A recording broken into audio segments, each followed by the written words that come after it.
Olá a todos, sejam bem-vindos ao nosso canal Instituto Gaudiya de Educação.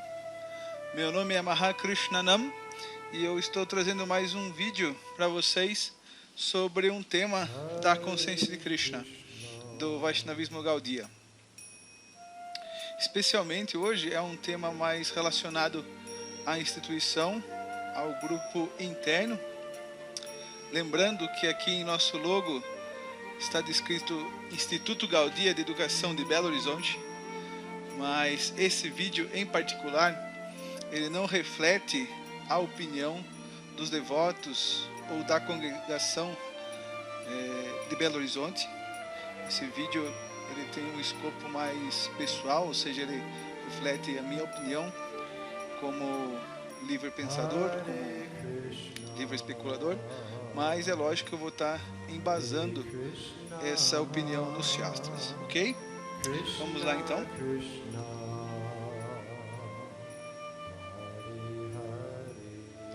Então o tema da nossa videoaula de hoje é Krishna West e Consciência de Krishna, uma análise filosófica.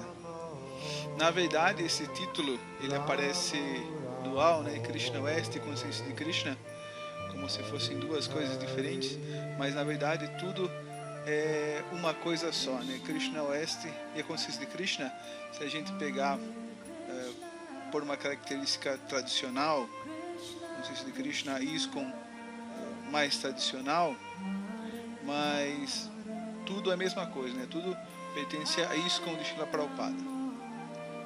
Uma análise filosófica é porque eu vou estar tentando fazer uma análise imparcial, rigorosa e profunda sobre esse tema, que é um tema atual e causa bastante conversa, diálogo, expectativa entre os membros para a consciência de Krishna do movimento Hare Krishna, especialmente aqui no Brasil.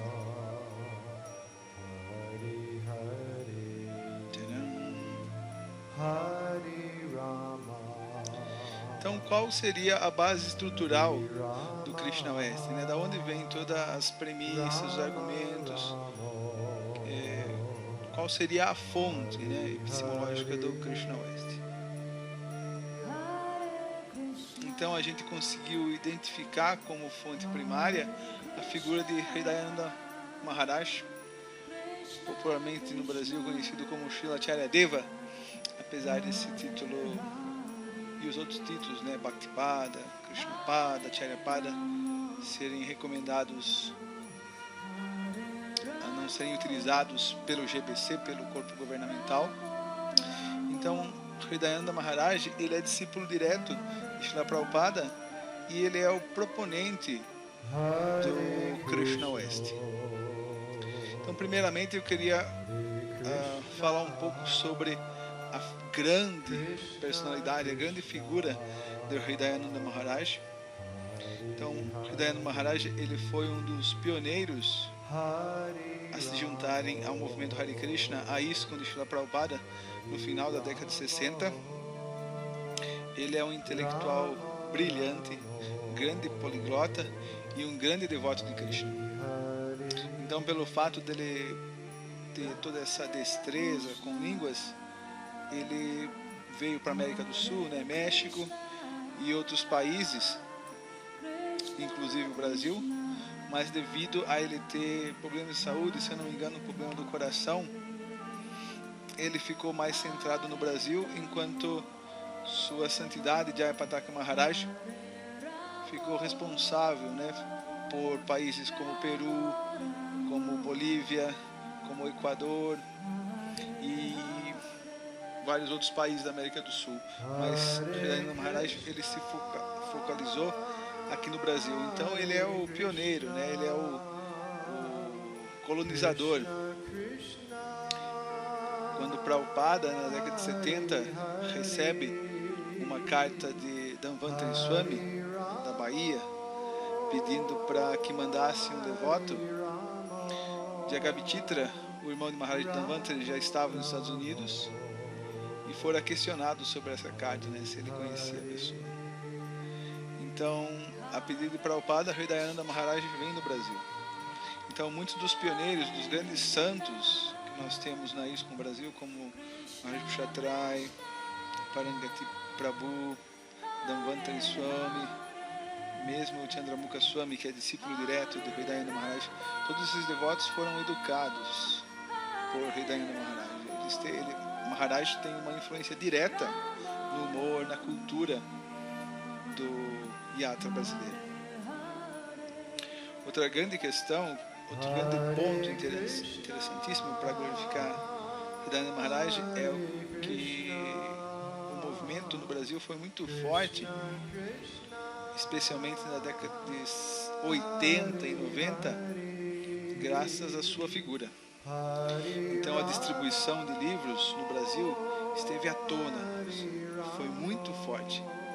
A distribuição de livros no Brasil foi tão forte, foi tão impulsionada, que os devotos brasileiros conseguiram ganhar do grupo viajeiro, do grupo itinerante, Radha Damodar de Tamal Krishna Maharaj.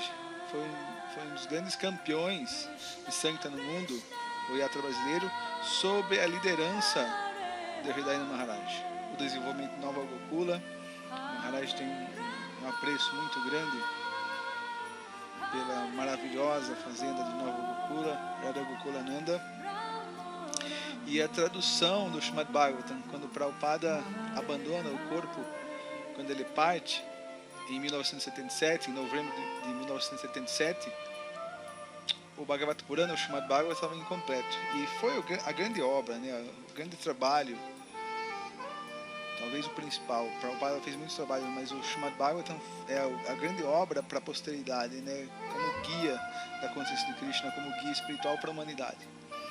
Então o Prabhupada abandonou o corpo, ele estava no capítulo 14 do 10º canto, né, o capítulo que vai falar sobre Brahmahan Lila.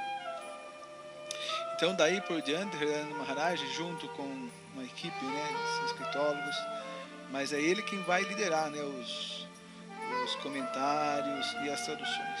E o trabalho que ele faz no Srimad Bhagavatam é colossal. Em nada difere, em nada diverge do que Prabhupada fez. É na mesma linha de raciocínio, argumentativa, a mesma pegada que Prabhupada tinha, ele tem. Então Hridayanda Maharaj é uma grande personalidade,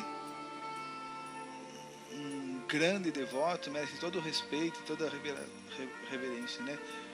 Um devoto como eu, hoje em dia, goza, né, das facilidades de templo, deidades, tudo graças ao trabalho de Hridayanda Maharaj e dos seus irmãos espirituais aqui no Brasil. Então o Brasil Yatra tem uma dívida, tem uma gratidão imensa com a figura de Hridayanda Maharaj.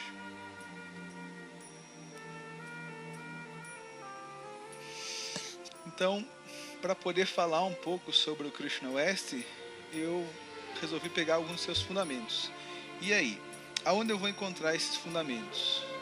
Nesse momento, ainda não existe muita coisa escrita, né? Porque para você fazer filosofia, para você fazer análise filosófica, você precisa estar baseado em textos, né? Em textos primários. Então, o que eu fui encontrar de texto primário foi uma entrevista da revista De Volta ao Supremo aqui no Brasil, com Hridayanda Maharaj. Essa acho que é a principal fonte. Se tiverem outras, por favor, me perdoem. E também encontrei um textinho na página do Festival Krishna West, e eu vou estar apresentando para vocês, para a gente ter uma ideia de quais são o que o Krishna West fala, divulga, quer e por quê, né? Como diz o ensaio. Tá ok? Eu vou tentar, não sei se eu vou conseguir, vou tentar deixar o link na descrição para vocês.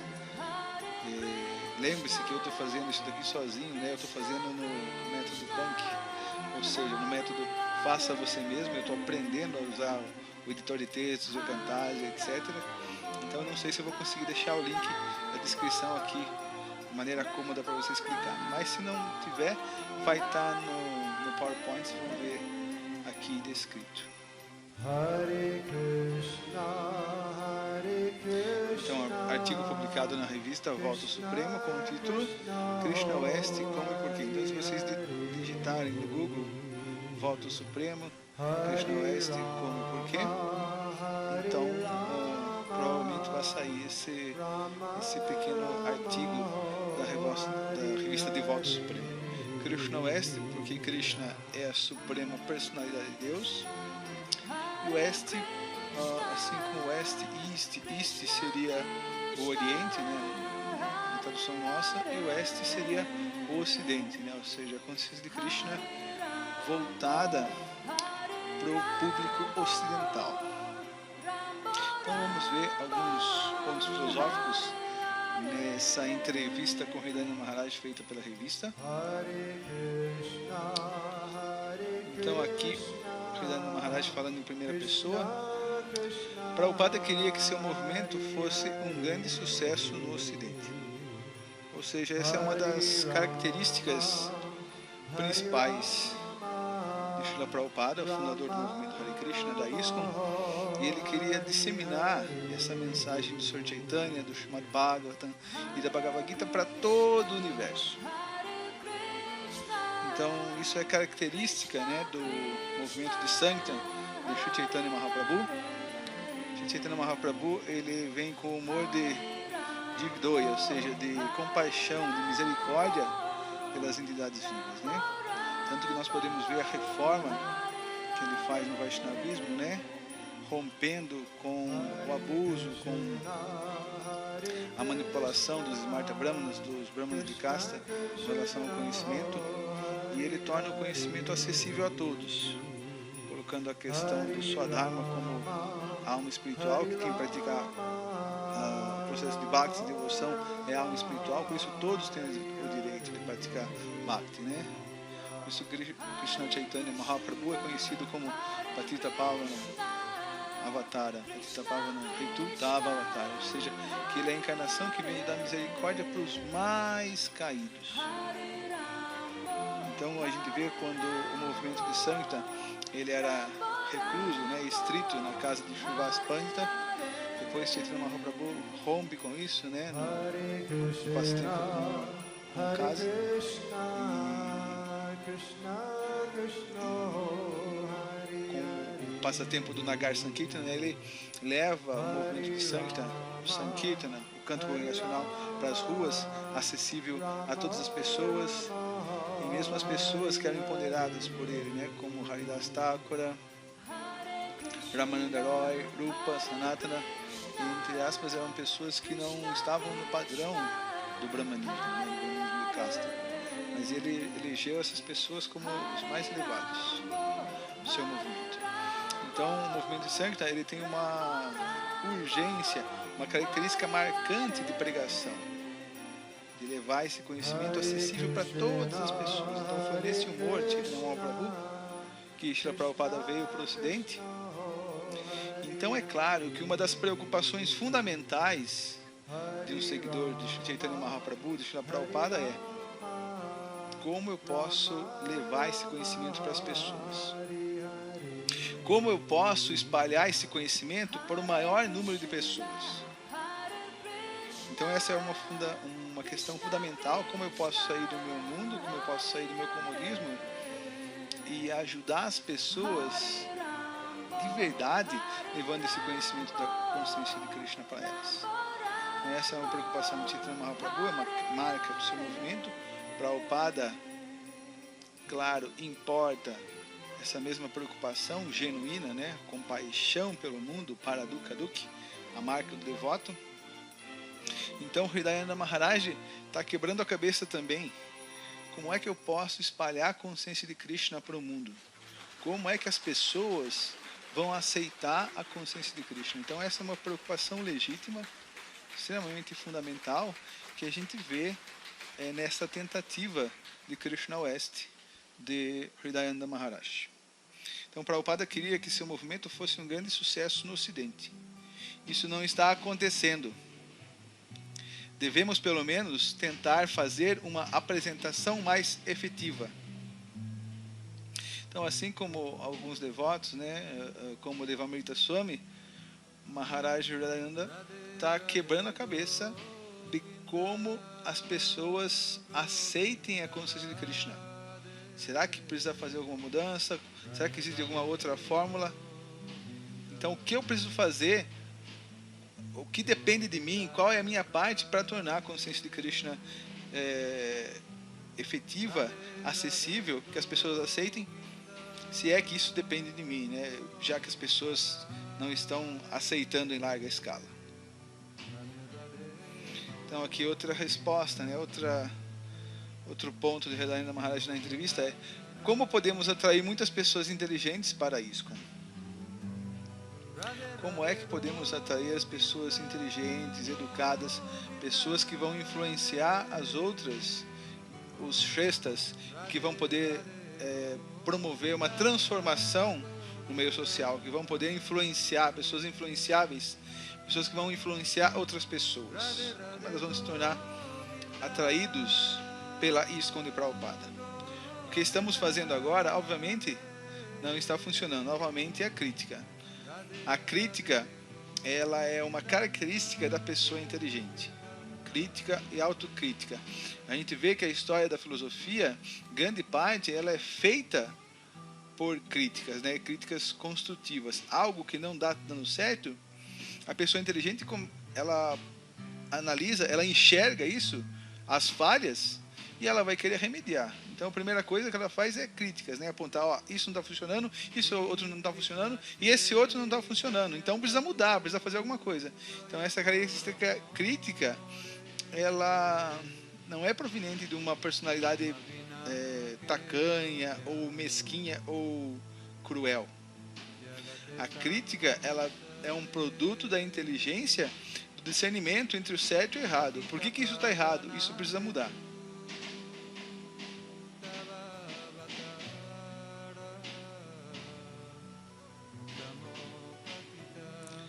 Aqui então ele acompanha a sua análise e o seu remédio através de uma visão da história das religiões, né? Sociologicamente, historicamente, o que aconteceu com as religiões. Então ele fala: o budismo cresceu readotando os costumes hindus.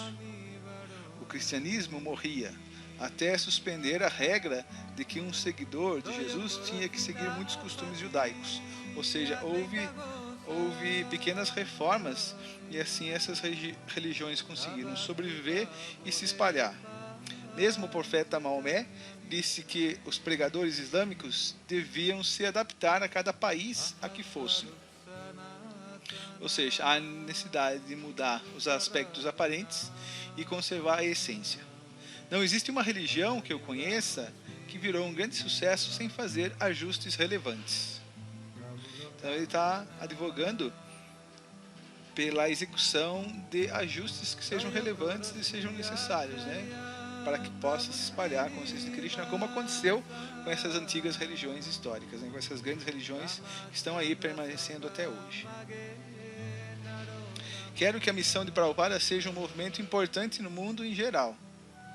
Uma religião mundial importante. Então esse é o desejo do devoto, né? Que a consciência de Krishna se solidifique e se permaneça para gerações, gerações, gerações, né?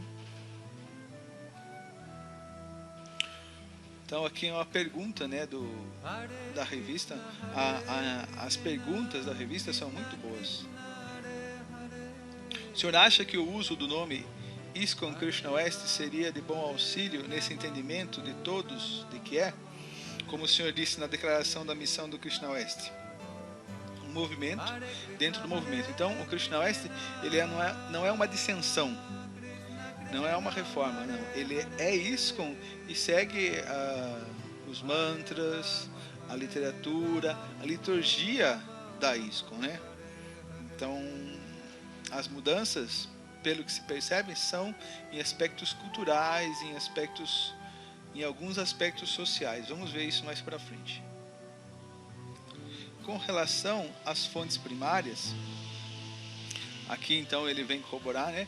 Usaremos as mesmas fontes, com alguns livros novos que eu e outros estamos escrevendo. Então ele vai usar os cânones principais, o Bhagavad Gita, Bhagavatam, Chaitanya Charitamrita. Não tem como mudar isso. Se mudar isso, perde a essência. Se mudar isso, acabou. mas eles vão ter algumas outras ideias, alguns outros direcionamentos, né? Provavelmente vai ser expresso nesses livros que eu ainda não conheço ou talvez não foram publicados ainda, né? Então, o programa espiritual diário é o mesmo de qualquer centro da ISKCON. Isso também não pode mudar, né? Às 4h30 da manhã, Mangalarti, que é fundamental para a vida espiritual, Govinda, Darshan, Prasadam, leitura do Bhagavatam, leitura do Bhagavad Gita. Na ISKCON já existem devotos normais que cantam em línguas locais fora do programa básico do templo.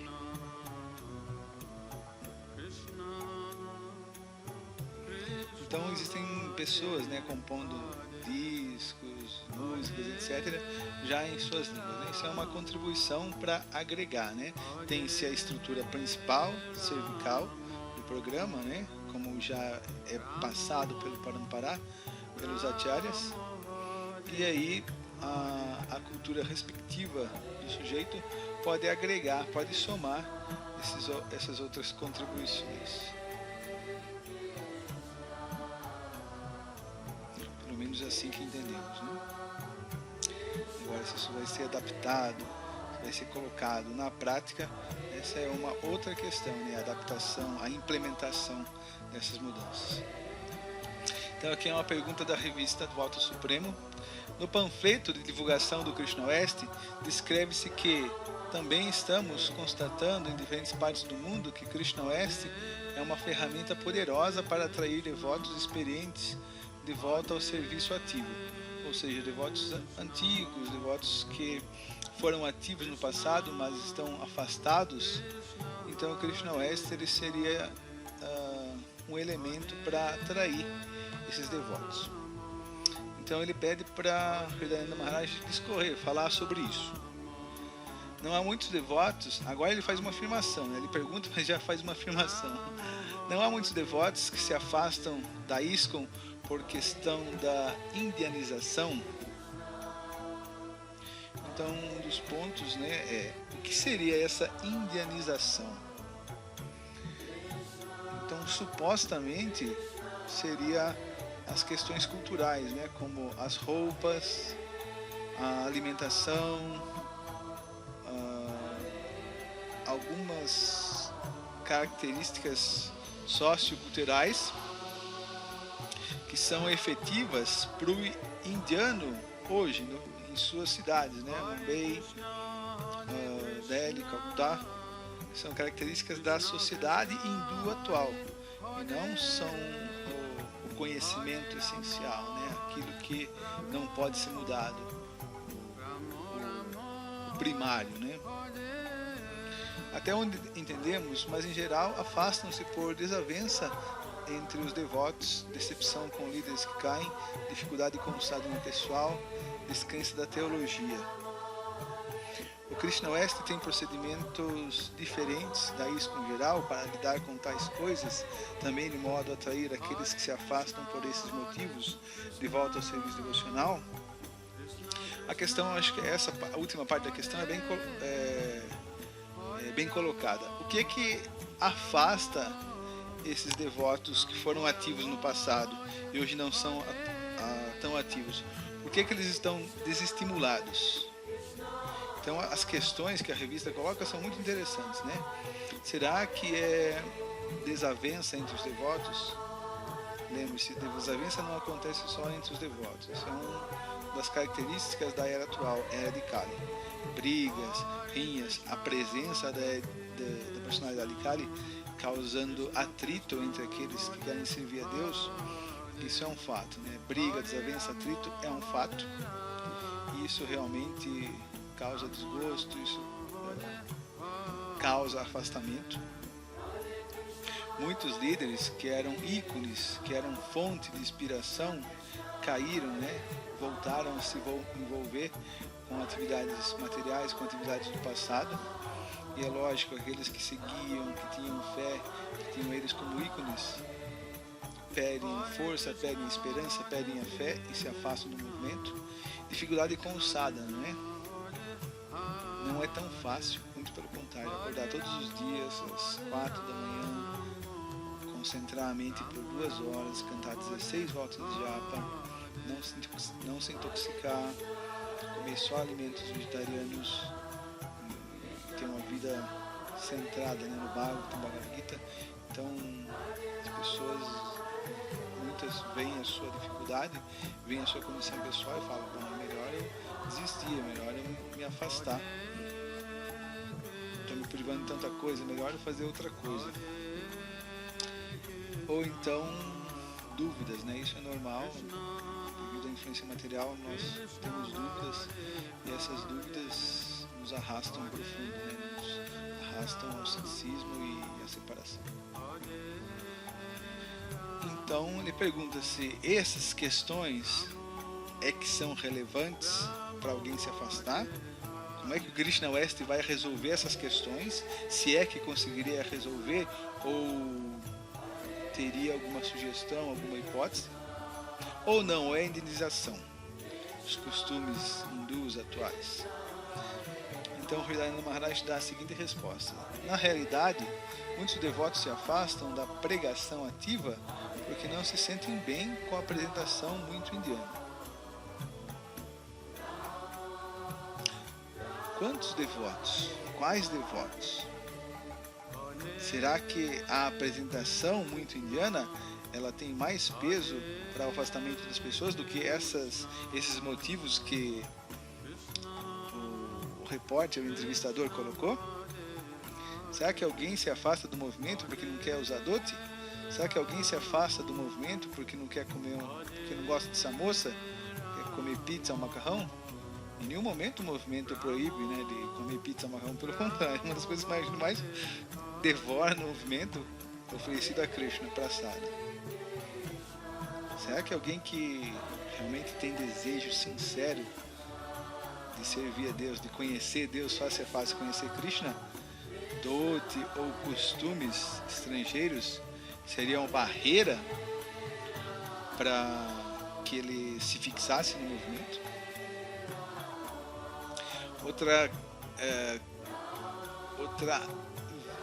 constatação do Krishna West, que não acontece tanto no nosso yatra brasileiro, mas em países como Inglaterra, como Estados Unidos e outros países, especialmente os países desenvolvidos, né, os países que têm uma situação econômica e nível de qualidade de vida elevados, né, ou seja, que vão levar muitos imigrantes hindus. Então esses lugares, os templos da ISKCON, eles são abarrotados de indianos.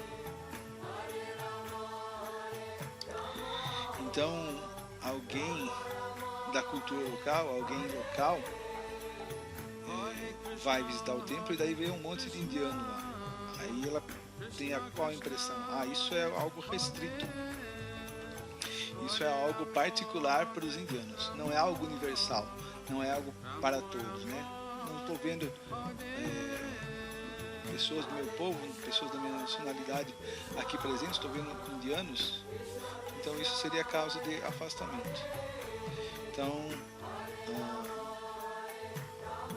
será que isso é o suficiente para alguém que realmente quer conhecer Deus face a face para ser desestimulado? Será que isso também não estimularia, por exemplo, uma cultura diferente, pessoas diferentes? Vou aprender mais. Ou não? Ou vou ficar na minha posição, no meu mundo? Ou seja, isso é bastante relativo, mas em relação aos indianos que abarrotam os templos na América, na Europa, será que isso é demérito? Ou na verdade seria mérito para o indiano? Se o indiano ele consegue abraçar a consciência de Krishna, o processo universal, transcendental de Bhagavad Dharma, de Sanatana Dharma, se ele consegue abraçar, e já nós ocidentais não sentimos tanta atração, de quem é o mérito? De quem é o demérito de não conseguir se aproximar da consciência de Krishna? Então esse é apenas um ponto. Então Hridayananda Maharaj acusa essa indenização, né? Sei disso porque tais devotos falam comigo. Em geral, queremos oferecer um programa amistoso, razoável e consciência de Krishna. E quem quiser pode participar. Essa resposta ela me causa dúvidas. Primeiro, em relação à indenização. Será que a indenização, ou o indiano em geral, é um obstáculo para uma alma sincera se tornar consciente de Krishna? Outra questão. Queremos oferecer um programa amistoso, razoável e consciência de Krishna. Amistoso e razoável. Será que o programa não é amistoso? Ou seja, simplesmente cantar, dançar, tomar praçada, ver as formas belas de Radha e Krishna, Jagannatha, Baladeva, Subhadra, Gaura Nitai?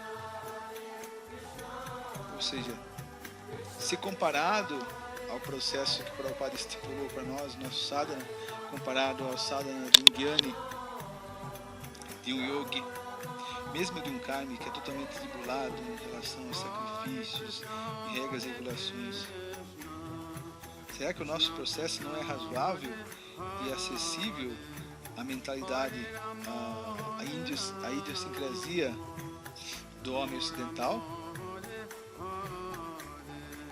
Será que alguém sincero, que realmente queira conhecer Deus face a face, o processo não é fácil, razoável e amistoso?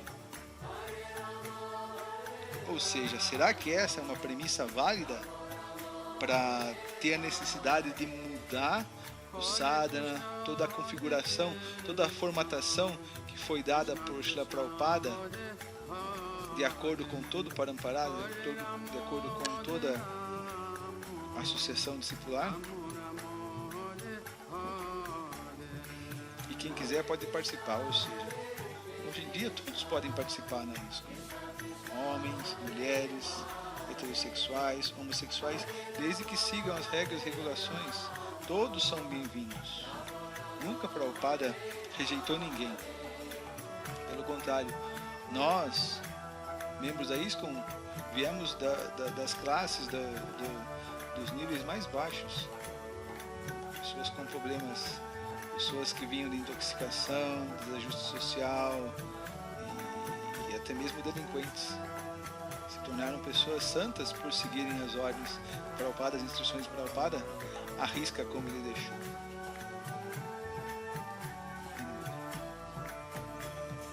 Então aqui está o site Volta Suprema. Eu vou tentar deixar o link, mas se eu não conseguir, porque eu estou fazendo no estilo punk, faça você mesmo esse vídeo.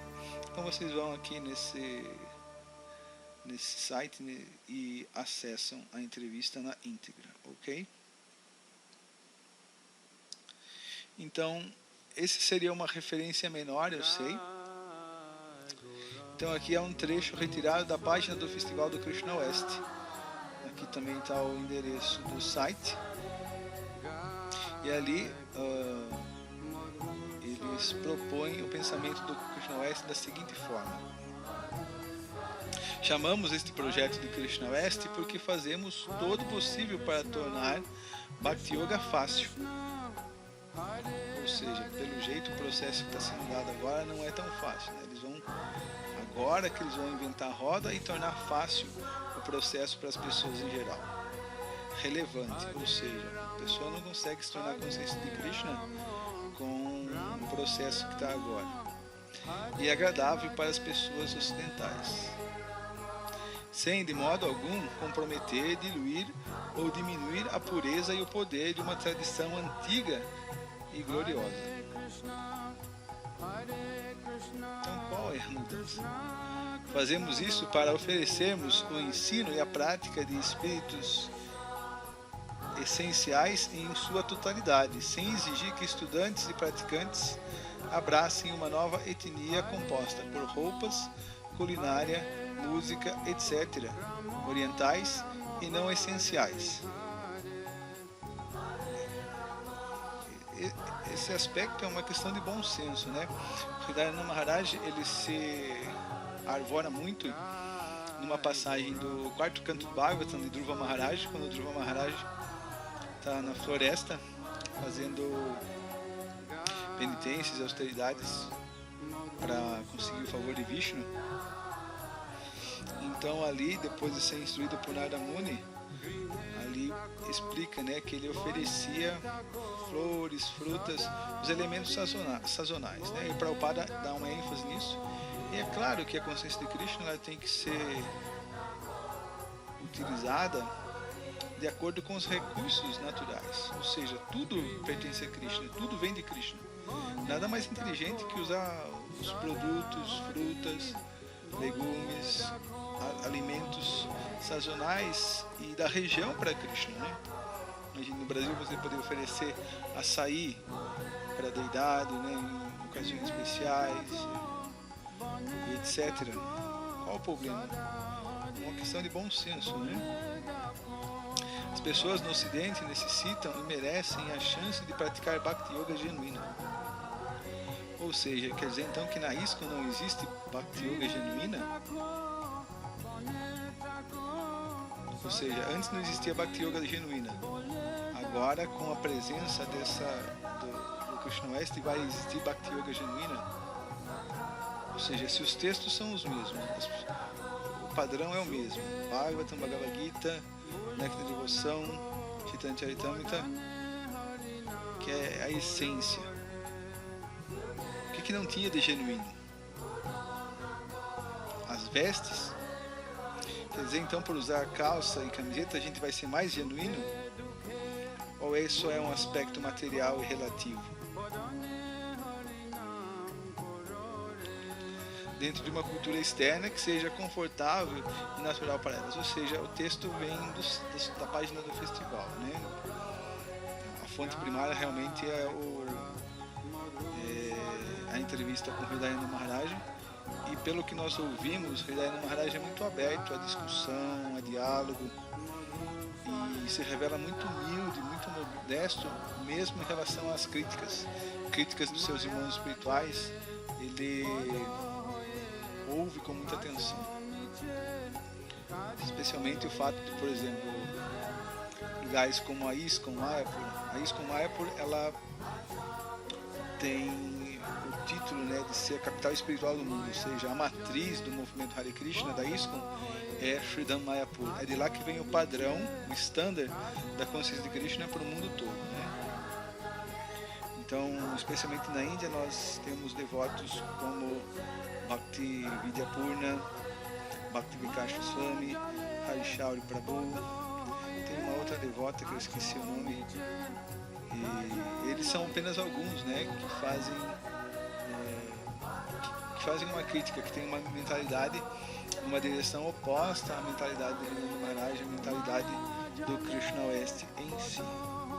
Isso é muito saudável, né, poder ter dois ângulos de visão sobre um ponto, né? Isso é muito saudável, isso é enriquecedor e é um fato. Em Kali Yuga sempre vai haver dissidências, pluralidade, ramificações.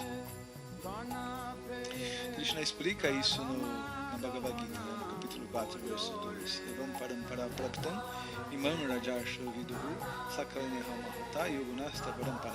Então ele deixa bem claro, né, que o conhecimento ele vem através do Parampara, né, o Bhagavad Gita, recebido através da sucessão discipular de mestres e discípulos. E qual é o elo? Qual é o fundamento que extrai a essência desse Parampara para nós?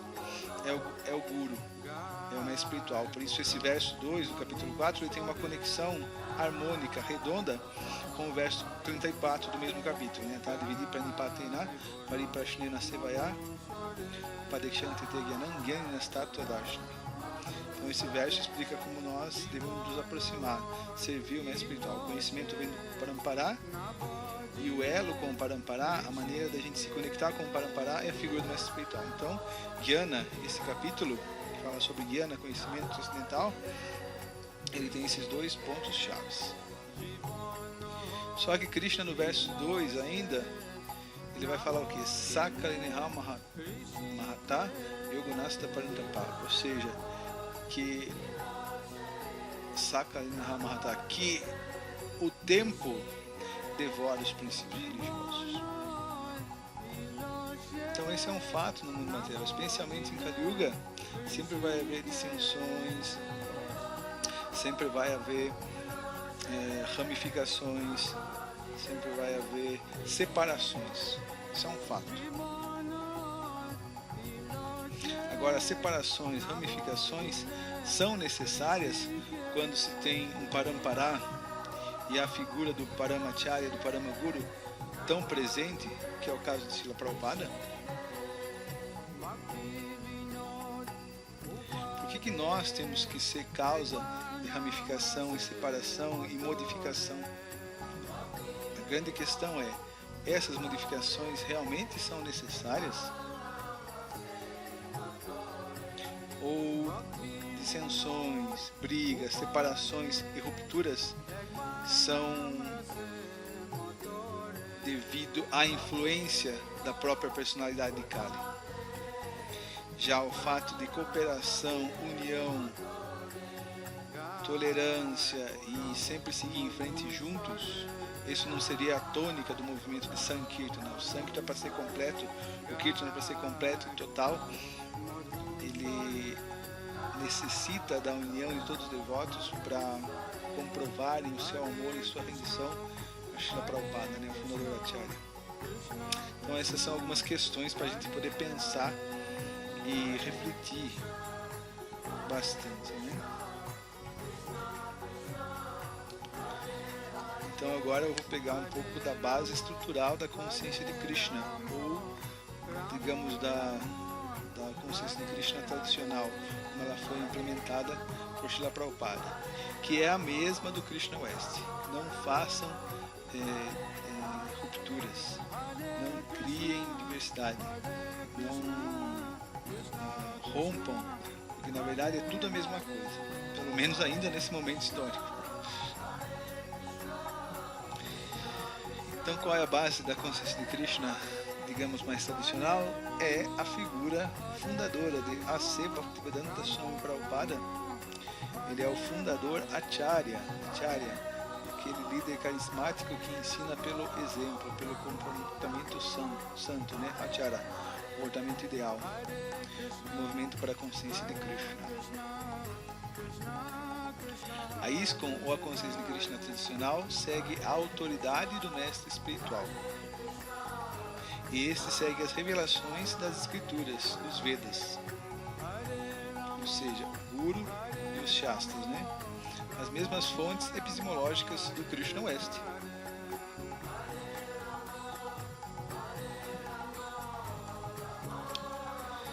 Então, Srila Vishwanath Chakravarti Thakura fala, né? Todo dia no Mangala Artik nós cantamos essa canção. Yasya Prasada, Bhagavat Prasada, Yasya Prasada, Nagati Kutopi. Então, a primeira atividade diária dos devotos é glorificar o mestre espiritual. Para a gente ter ideia da importância que é a figura do mestre espiritual, do devoto puro de Krishna, em nossa vida espiritual, em nossa prática devocional. A consciência de o Krishna West supostamente faz um sucesso e atinge os devotos do Brasil, devotos da Argentina e alguns outros, especialmente porque são discípulos de Hridayananda Maharaj. Nesse aspecto eu acho muito positivo o Krishna West, né, e a atitude deles seguirem, porque eles estão seguindo o mestre espiritual deles, né, Hridayananda Maharaj, que é um seguidor de Prabhupada, né, um membro da ISKCON. Então, seguir a ordem do mestre espiritual, aí está a essência do sucesso espiritual. Através da misericórdia do mestre espiritual, você recebe a misericórdia de Krishna. Sem a misericórdia do mestre, não se pode fazer nenhum avanço. Então, em relação à questão do sucesso de Prabhupada, como é que Prabhupada alcançou tanto sucesso em espalhar a consciência de Krishna?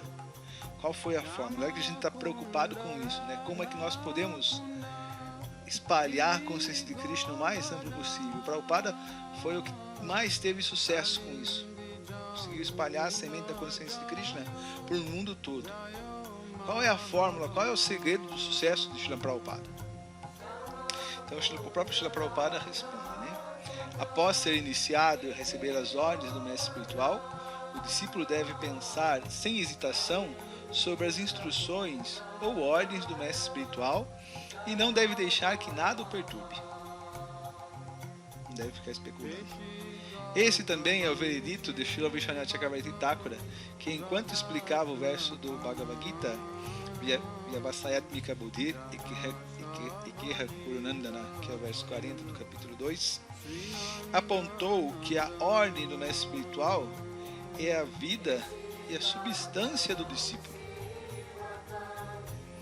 Então, Prabhupada era um estudante ainda, universitário. Desculpe, não estou certo nisso, mas no início da sua vida espiritual, Prabhupada lê esse significado da Bhagavad Gita do Vishwanath Chakravarti, né, o Sartavarshnittika. E isso revolucionou a mente de Prabhupada. Isso veio trazer a determinação e a confiança plena, né, que o sucesso da vida espiritual é seguir a ordem do espiritual. A ordem do espiritual é a vida e a substância do discípulo. O discípulo não deve considerar se irá de volta ao lar, de volta ao Supremo. Não. A única coisa que interessa para ele é a ordem do Guru. Sua primeira questão deve ser executar a ordem do mestre espiritual. Assim, um discípulo deve sempre meditar na ordem do mestre espiritual, e essa é a meditação perfeita. Não apenas deve meditar nessa ordem, mas deve encontrar os meios pelos quais poderá adorá-la e executá-la com perfeição. Então, esse é o significado de Srila Prabhupada em seu Srimad Bhagavatam, canto 4, capítulo 24, verso número 15. Então, Srila Prabhupada como fundador Acharya. Então, o GBC hoje enfatiza duas características, né? Srila Prabhupada é o Paramaguru, fundador Acharya, né, como Prabhupada já estabeleceu, ou seja, é dele que vem todo o processo, ou seja, mesmo a literatura védica, que é a base de tudo, ela é interpretada, ela é dada por nós, por Srila Prabhupada. Antes de seguirmos os Vedas, seguimos a Srila Prabhupada, ou melhor, seguimos os Vedas de acordo com a interpretação, de acordo com a instrução de Srila Prabhupada. Srila Prabhupada está filtrando todos os Vedas para nós através do Parampara. Então todos os Vedas vêm através do Parampara, da sucessão de mestre discipular, e chega até nós através de Prabhupada. Ou seja, os significados Bhaktivedanta de Srila Prabhupada, na Bhagavad Gita, no Srimad Bhagavatam, no Chaitanya Charitamrita, eles são o nosso pão, eles são o nosso alimento, eles são a nossa substância para a prática espiritual dentro da ISKCON. Para a consciência de Krishna, para o Vaishnavismo Gaudiya de hoje em dia. Então, quem predisse o advento do nosso fundador Acharya, né? Tudo bem, Prabhupada é nosso fundador Acharya, mas quem está dizendo isso? Então, o fato de Prabhupada ser o Acharya, ser a personalidade que vem trazer o processo da consciência de Krishna, Bhakti, o movimento de Sankirtana, para nós ocidentais, são as próprias escrituras reveladas. Não é que Prabhupada se autodenominou ou saiu no jornal, no Diário Popular. Não, isso está nos Shastras. Vamos acompanhar então alguns dos versos. Depois de 5.000 anos, meu mantra Upasaka, adorador dos santos nomes, irá aparecer nesse mundo e espalhará o cantar de meus santos nomes em todos os lugares. Então isso é o Sr. Chaitanya para Gangadevi no Brahma Vaivarta Purana, que é um Purana que vai falar sobre os dias atuais, sobre a era de Kali, né? Então aqui tem iluminação. Então, existe uma pessoa que vai vir e vai espalhar os santos nomes por todo o mundo. Qual será? Quem será que foi essa figura que conseguiu êxito nessa atividade de espalhar os santos nomes por todo o mundo? Quanto era conhecido o Mahamantra Hare Krishna antes e depois de Srila Prabhupada ter vindo para o Ocidente?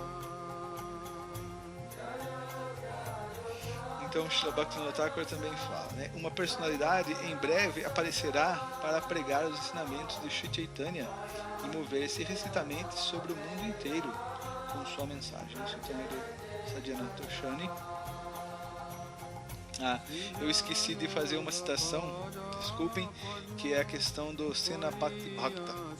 Então existe uma citação no Chaitanya Mangala de Lochana Das Thakura que fala sobre o Senapati Bhakta, ou seja, que é o general, é o comandante-chefe, que é aqueles que fugirem da consciência de Krishna e irem para os países longínquos. Então essa personalidade, esse Senapati Bhakta, vai agarrar eles e vai espalhar e vai inculcar a consciência de Krishna neles. Quem é que fez isso? Quem é que espalhou a mensagem da consciência de Krishna para nós, Miletinas e Yavanas, pessoas fora do sistema Varnashram? Srila Prabhupada. Mas nem tão tudo são flores e pacificidade em Kali-yuga, né? Kali-yuga sempre vai ter seus espinhos, seus problemas, suas desavenças. Como a era atual, a era de Kali, é a mais densa, gerando confusão e religião, alguns tomam e interpretam a posição do Acharya, Srila Prabhupada, de uma perspectiva comum, como se ele fosse um homem ordinário, dizendo: Prabhupada era um bengali conservador, inserido dentro do contexto de uma Índia vitoriana. Ele não tinha intimidade com as nuances do mundo atual, ou seja, questões como consumo de leite, homossexualidade, feminismo, mulher. Ele era um bengali, uma pessoa conservadora, ele não sabe disso. Então a gente tem que criar tudo isso a partir de agora. Ou então, como o Prabhupada poderia entender sobre todos os assuntos? Ele não é onisciente, como o Prabhupada vai saber de tudo? Não devemos levar todas as instruções de Prabhupada tão a sério, ao pé da letra, né? Calma, tenham paciência.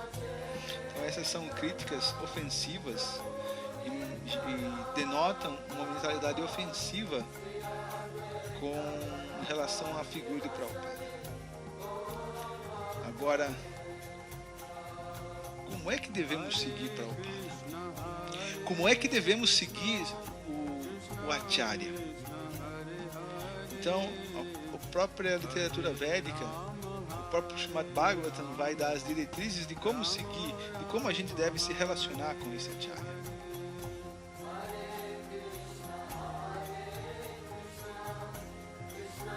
Mas se a opinião gerada pela mente e pelos sentidos possui defeitos, como devo entender o Acharya? Então, essas opiniões que a gente viu acima, elas são geradas pela mente, né?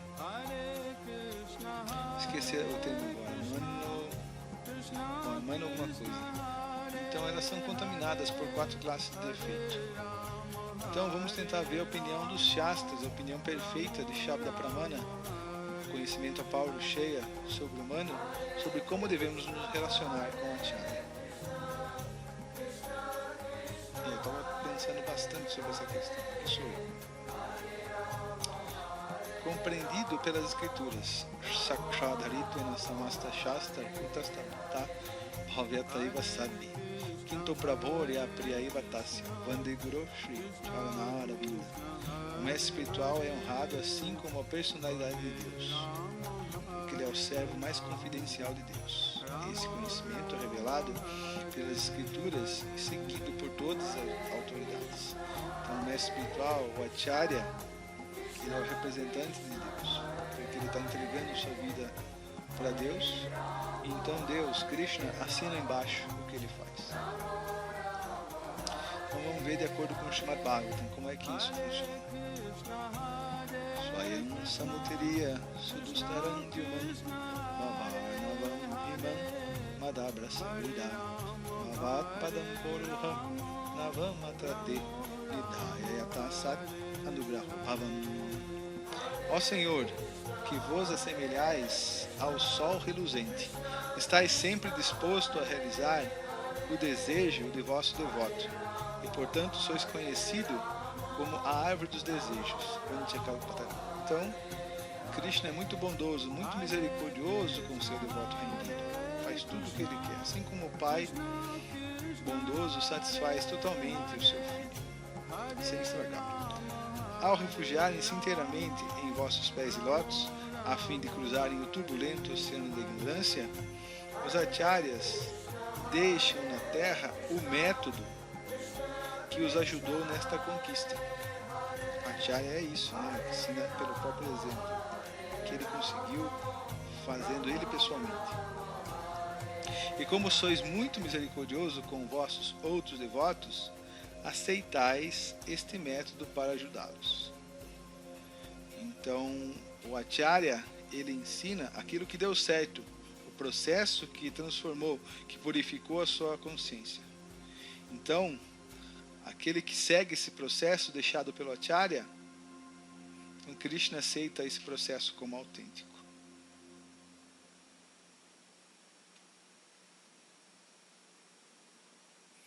Ishwaranam vacha satyam tataiva acharitam kvachit tersham yat swavacho yuktam buddhimans tatsamachare. As declarações dos servos do Senhor que são dotados de poder são sempre verdadeiras. Ou seja, não é questão que ele é pesado, que ele é duro, que ele é isso ou que é aquilo, né? De acordo com as invenções mentais, de acordo com os padrões materiais, de acordo com a moral mundana. E os atos que executam são exemplares quando compatíveis com aquelas declarações. Portanto, quem é inteligente deve levar a cabo as instruções deles. Ou seja, qual é a meta da vida do discípulo? Seguir as ordens impecáveis, dotadas com poder do mestre espiritual. Então isso está no 10º canto, Srimad Bhagavatam, capítulo 33, verso número 31. Então agora vem o verso mais conhecido, né? O verso Acharyamam Janiyam Navalmaneta Karti Namatya Buddhya Suyate Sarvadeva Mayuguru. Deve saber que o Acharya sou eu mesmo. Não existe diferença entre o Acharya, Paramaguru, e o Senhor Krishna. E não deve ser desrespeitado de forma alguma. Ou seja, que ele é isso, que ele é aquilo, que ele é machista, que ele é racista. Tudo isso são ofensas muito sérias aos pés de lótus do Guru. Não se deve invejá-lo, julgando um homem comum, pois ele é o representante de todos os semideuses. Então esse verso está na seção do Bhagavad Gita, canto 11, capítulo 17, verso número 27 do Bhagavad.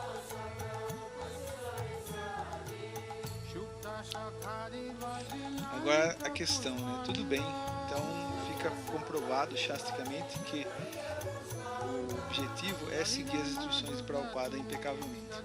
Mas Prabhupada falou tantas coisas, falou dos livros de Prabhupada, de Prabhupada a gente pode encontrar instruções contraditórias diferentes em diferentes momentos. Então como que eu vou seguir Prabhupada? Então a ISKCON, o GBC, ele está em dúvida, né? Você também está em dúvida? Então vamos lá, clarear as dúvidas. Então o GBC, ele estipulou que existem níveis de autoridade. Então os livros de Srila Prabhupada, que Srila Prabhupada fala em seus significados Bhaktivedanta, como Bhagavatam, Bhagavad Gita, Chaitanya Charitamrita, Néctar de Devoção, eles têm o peso mais fundamental, né? Ali é o Acharya. Ele está falando de maneira universal, coletiva, geral para as próximas gerações. Depois nós temos os documentos legais e papéis similares. Depois nós temos as palestras, as aulas, o Bhagavatam, Bhagavad Gita, que o Prabhupada estava dando para um grupo em certo momento. E é lógico, nós temos as cartas, que aí o Prabhupada está sendo pessoal. O Prabhupada está dando uma instrução pessoal para aquele devoto em particular. Não que essas instruções particulares não possam servir para nós, mas o maior peso, o peso mais geral e universal, está em seus livros. Então nós temos as conversas, né, formais, as caminhadas de Prabhupada, etc. Então Prabhupada falando um pouco sobre o assunto. Isto é prescrito em todas as escrituras. É o verso que a gente citou acima, né? Acharyamam Vidyanyat. Deve-se considerar o Acharya como estando no mesmo nível da Suprema Personalidade de Deus. Se apesar de todas essas instruções, alguém tema em considerar o mestre espiritual um ser humano comum, ele está arruinado. Como o banho do elefante, seus estudos védicos e suas austeridades e penitências na tentativa de conseguir iluminação são todos inúteis. Então esse é o significado do Bhagavatam, canto 7, capítulo 15, verso 26. Então a tendência é que assim que nós formos nos afastando da figura de Prabhupada, do Prabhupada histórico, que devido à influência do tempo, o Sakarya Mahatma, a fé, a admiração, a rendição à figura de Prabhupada vai se diminuindo. Né? Isso é o efeito natural do tempo. Então o GBC está bastante preocupado com isso, porque se a gente tem uma ISKCON centrada em Prabhupada, Prabhupada é uma figura, Prabhupada é um elemento capaz de dar aglutinação, da coesão para a sociedade, para que a sociedade caminhe por muito tempo. Prabhupada tem peso, tem potência para isso. Agora, se nós encontramos outros subterfúgios, outros refúgios, outras maneiras de inventar a roda, isso vai fazer o quê? Com que a ISKCON vai se diluindo, vai se partindo. Assim como a questão do niilismo, né, na modernidade. Né? A figura de Deus dava coesão para a Idade Média, né? Busca metafísica. Mas a partir da modernidade é como se fosse uma calota de gelo derretendo, né? Ela vai se quebrando, vai se partindo. Isso é a modernidade, né? Então a ISKCON, ela não está livre desse efeito cultural, histórico, social que é promovido pela influência da personalidade cada. Então o GBC é bastante cauteloso e bastante preocupado com isso. Ele sabe que se a gente se centra na figura de Srila Prabhupada como Paramaguru, como Shiksha Guru, como instrutor preeminente para essa e para as próximas gerações, então isso consegue ter segurança, consegue ter força na figura de Srila Prabhupada. Caso contrário, se um diz uma coisa, outro diz outra, outro diz outra, então veja como a coisa vai se diluindo, vai se espalhando. Shastra Yonitvat. Qual é a característica do Guru? Que o Guru segue os Vedas. Prabhupada é um seguidor impecável dos Vedas. Mesmo quando existe quando reprovam alguma coisa em Prabhupada, mas Prabhupada sempre está agindo de maneira impecável de acordo com os Vedas. Então esse verso aqui, Shastra Yonitat, é o terceiro verso do Vedanta Sutra.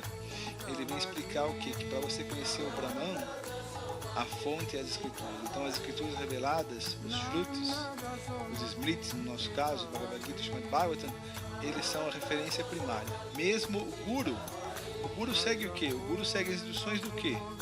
Do seu Guru. O seu Guru, né, segue as instruções dos Shastras, porque os Shastras são conhecimento revelado pelos Rishis e pelo próprio Krishna. Quem é que está falando a Bhagavad Gita? O próprio Krishna.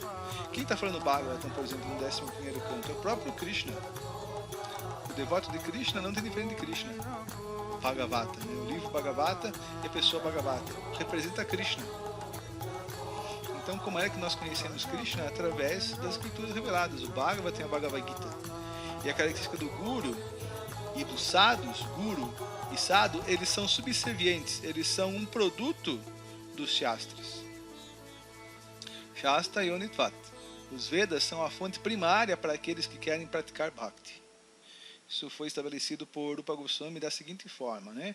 Shruti Smriti Puranadi Pancharatra Vidim Vina Aikantiki Harir Bhaktir Utpatvayaiva Kalpati.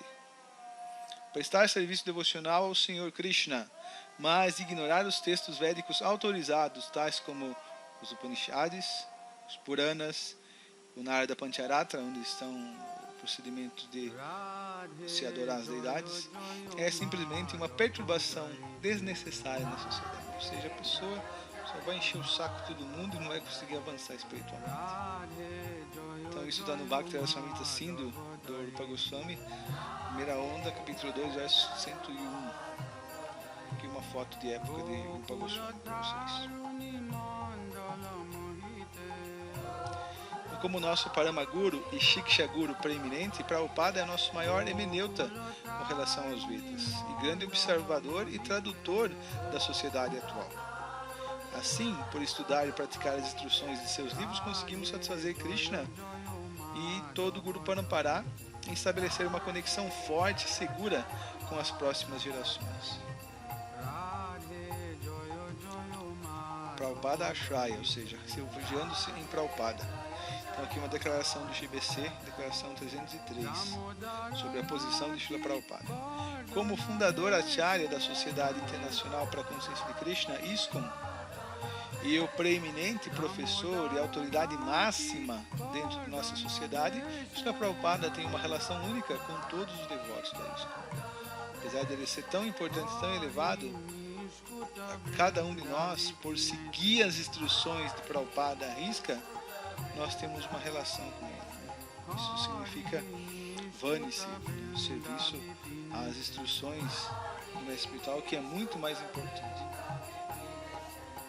Então, Srila Prabhupada, ele é o Shiksha Guru preeminente. Todos os gurus seguem as instruções de Srila Prabhupada, e Srila Prabhupada está seguindo a instrução do seu guru, Srila Bhaktisiddhanta Saraswati.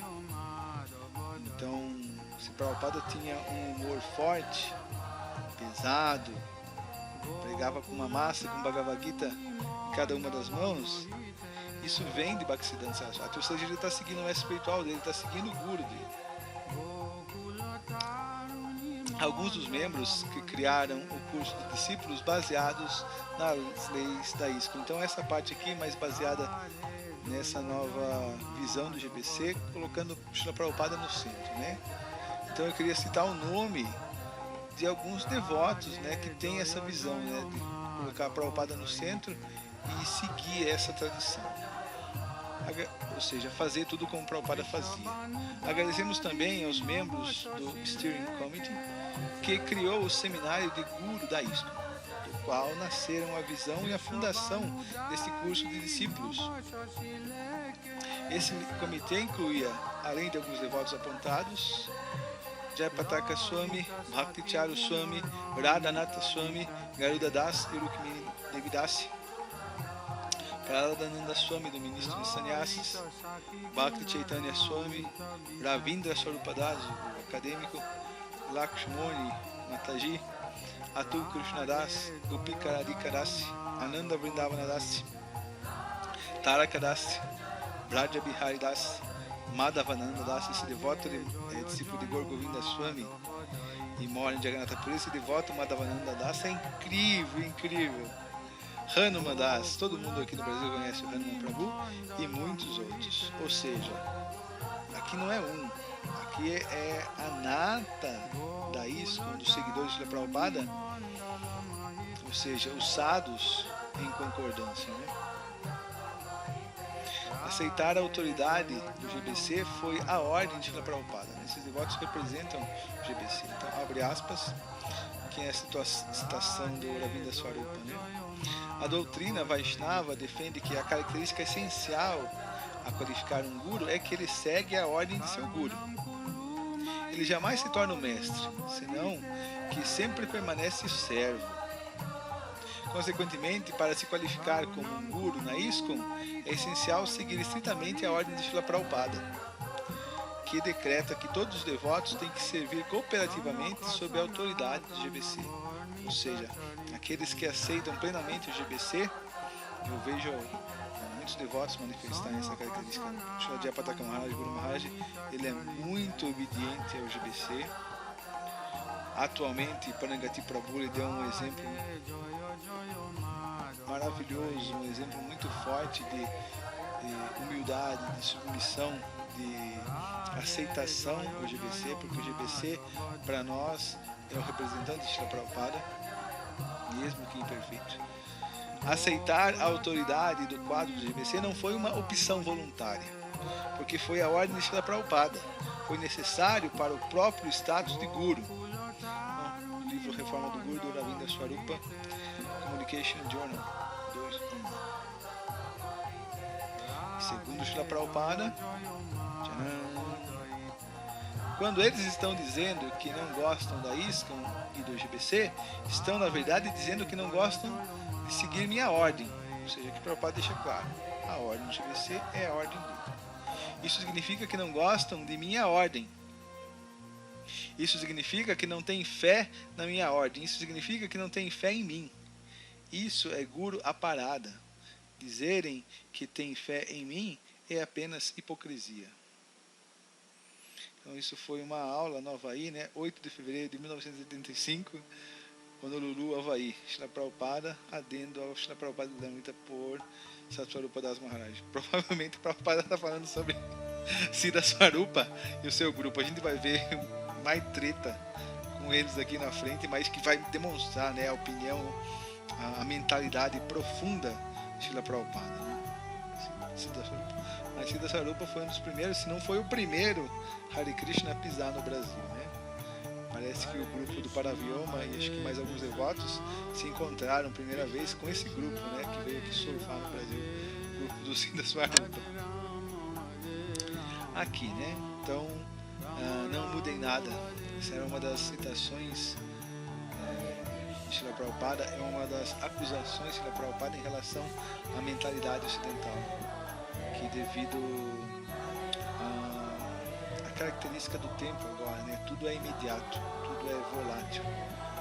Vejam a característica dos fast foods, etc. Né? Tudo é muito rápido, tudo é muito imediato, tudo é muito líquido, tudo flui nos dias atuais. Nada é permanente, nada dura, nada permanece. E por uma religião se solidificar, lembre que religião, ela tem uma ligação com Saturno, né? E Saturno tem essa característica de ser lento. E essa é a característica da religião, né? As regras e regulações, esse metodismo, ele tem muito de Saturno. Então, se você muda a religião, você perde a essência dela. Então, mudanças para um processo religioso é péssimo, mas a mentalidade ocidental está acostumada com esse imediatismo, né? Com essa característica de sempre mudar. Vamos lá ver o que o Prabhupada está trazendo, né? Em relação ao Prabhupada com os discípulos. Mais um dia, sentado no jardim com Tamal Krishna Maharaj, Swarupa Damodar, e outros, Srila Prabhupada ficou muito perturbado, aqui em Vrindavan, né? Quando detectou um erro em um de seus livros já impressos. Tamal Krishna estava lendo em voz alta um verso do primeiro canto que começou, Munayasa do Prishtahan. Srila Prabhupada fez com que ele lesse os sinônimos. Tamal Krishna leu o significado, palavra por palavra. Munayo, o sábio, Sadhu, isto é relevante. Prishtaha, questionado. Sadhu, isto é relevante? Sadhu? Perguntou Srila Prabhupada. Assim ele descobriu um engano feito pelos editores de sânscrito. Sadhu significa devoto, não isto é relevante. Srila Prabhupada ficou muito irritado e denunciou os patifes eruditos em sânscrito. Um pouco de aprendizagem, ele disse, é perigoso. Imediatamente eles pensam que se tornaram grandes acadêmicos, pensando, eu devo arrumar. E então eles escrevem todas as bobagens. Ele continuou falando sobre o erro durante meia hora. Ele estava perturbado. Ele mandou Tamal Krishna que escrevesse rápido para a BBT e parasse essas especulações de seus discípulos, dando seus livros em nome de edição. Os devotos ficaram assustados por ver Prabhupada tão irritado. Ele deveria estar supostamente relaxado por ouvir o Srimad Bhagavatam, lido em seu jardim. Essa mudança foi muito séria, ele disse, porque mudou o significado. Mesmo que os acharyas autorizados cometessem um erro, disse ele, não seria mudado. Isto é Arsha Prayoga. Desta forma, os acharyas são honrados. Isso está no Prabhupada Lilamrita, volume 6, período já que o Prabhupada já se encontra no começo de sua doença. Então, lá no site do Krishna West fala, né, uma nova etnia composta por roupas, culinária, música, etc. Então eu vou trazer uma passagem de Srila Prabhupada, e o objetivo dessa passagem não é refletir sobre a questão da roupa, isso é secundário, isso é aparente, isso não é essencial. Mas a mentalidade de Srila Prabhupada, a maneira como o Guru vê, e satisfazer a vontade do Guru, servir o Guru, isso é essencial. Então é isso que eu estou querendo trazer com essa declaração aqui. A mentalidade do Guru de Srila Prabhupada. Então, quando chegou o Buridjana, Prabhupada foi tão direto quanto possível. Por que você e sua esposa estão seguindo Siddha Swarupa? Qual é a atração especial? Buridjana disse que se sentia que os seguidores de Siddha tinham mais realização internas sobre a humildade. Sri Prabhupada, porém, respondeu: humildade significa não seguir as instruções do Guru? Humildes, mas se você não seguir a ordem de seu mestre espiritual, se você seguir os outros. Buridjana disse que sentiu uma maior ênfase colocada sobre o canto de Hare Krishna pelo grupo de Siddha Swarupa, né? Mas quando Prabhupada perguntou se alguém estava dizendo que não era para cantar, o admitiu. Não. Ou seja, isso ninguém dá. Mas você acha que tem uma correlação, né? Ou seja, gostavam de cantar. Mas alguém aqui está impedindo ou está falando para não cantar na isco? Não, é a mesma coisa. Então, por que vocês dizem? Encontramos estas instruções mais claras? Perguntou Prabhupada, expondo a contradição. Sua gentil prova abriu o coração de Buridjana, que finalmente descobriu suas verdadeiras motivações. Quanto a mim, me desviei e sei que construí no meu coração uma inimizade para com seus discípulos. Falta de apreço aos devotos. Pensando que a distribuição de livros deixava as pessoas irritadas com Krishna e que esse é o ponto real. Esse é o ponto real. Prabhupada continuou. Obviamente, feliz de ir ao cerne da questão. Pusta Krishna Swami confirmou que a principal objeção de Siddha Swarupa, que devido à forte ênfase colocada pela ISKCON na pregação e distribuição de livros, as massas tiveram uma má impressão sobre Krishna. Buridjana disse que não foi tanto pela venda de livros, mas pela coleta de fundos, que dava a impressão de que a organização ISKCON era apenas uma organização fazedora de dinheiro. Às vezes, os devotos não vendem livros, apenas recolhem fundos. Srila Prabhupada manteve seu foco. Então, se eles vendem livros, isso faz com que Krishna se torne popular? Ele perguntou. Quando você diz que inimigos são criados porque se impulsiona isto, está errado. Na verdade, no meu entendimento, vocês não gostam de vender livros ou não podem fazê-lo. Era muito direto. Terrível. Buridjana admitiu que ele realmente nunca tinha tentado. Um adendo. Caros ouvintes, esse Buridjana é o Buridjana do Vrindavan Institute. Ou seja, que produziu aquele livro On Village Lotus Feet, que é um comentário ao Bhagavatam, que produziu aquele estudo da Bhagavad Gita, o Surrender to Me. É uma pessoa extremamente qualificada, Buridjana. Não é um Zé Mané. É uma pessoa extremamente qualificada, é um devoto extremamente elevado. Prabhupada informou-lhe que sua própria mentalidade era defeituosa. Você acha que aqueles que vendem livros não são avançados o suficiente? Eu não acho que eles possam continuar a fazê-lo por muito tempo, se eles não são muito avançados. Mas na verdade, eles estão fazendo, disse Prabhupada. Então por que você diz que não podem continuar por muito tempo? Buridjana expôs a objeção de que, por vezes, os devotos não eram honestos em suas relações com o público. Ou seja, os camponeses de vez em quando enganam, são mal criados. E grande parte da coleta era apenas por dinheiro e não para a venda de livros. Srila Prabhupada, lembrando como Swami Tripurari uma vez vendeu um livro para uma mulher, na base de que ele explicou como a crise energética poderia ser resolvida. Ou seja, o livro falava sobre eletricidade. No dia seguinte, ela voltou e se queixou de que não havia nada sobre eletricidade. Aí Prabhupada volta, né? E você acha que é errado? Isso é a sua opinião, mas o ponto de vista de um devoto é que, independentemente de qual seja a sua pergunta, se comprar um livro, você será beneficiado. Esse é o ponto. Mas você, como um grande moralista, considera que ele foi um enganador. Ele não foi um enganador. Ele deu um livro para ela. Um dia ela irá ler e se beneficiar. Esse ponto aqui é extremamente delicado. Porque o devoto está além do bem e do mal. Sarva Dharma Parityajya Man Ekam Sharanam Vraja. Sarvadharma, todo tipo de moralidade mundana, todo tipo de opinião pública. É lógico que o devoto não sai por aí dando golpe, maltratando e fazendo as pessoas sofrerem. O devoto é não violento, ele não causa sofrimento. Mas o devoto está além do bem e do mal quando ele está 100% rendido ao Senhor Krishna, como é Srila Prabhupada. E quem está rendido às instruções de Prabhupada, quem satisfaz Srila Prabhupada, naturalmente satisfaz o Senhor Krishna. Comparou a um pai induzindo seu filho doente a tomar remédio, fingindo que ele vai dar um bolo, mas não tem nenhuma intenção de fazê-lo, porque vai lhe fazer mal o bolo. Nesse caso, o pai age certo ou errado? Não, bem, concordou Priti. Prabhupada então explicou muito claramente o seu próprio padrão transcendental de distribuição de livros. Ele contrastou com o padrão em aparência moral de Siddha Swarupa e seu grupo.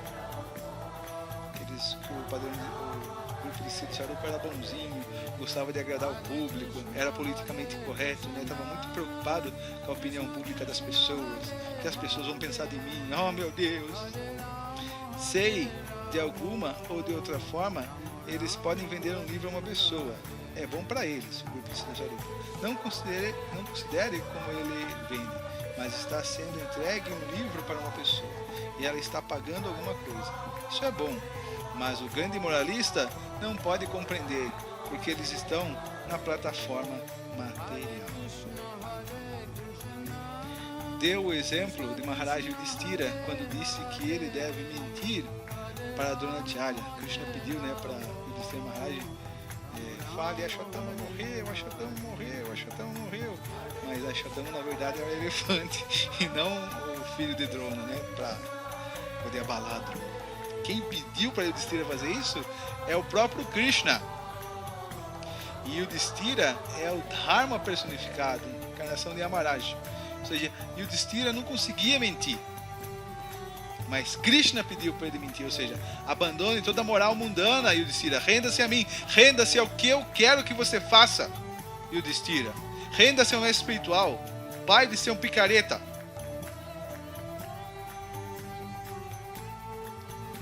Ele se recusou, pensando que era imoral.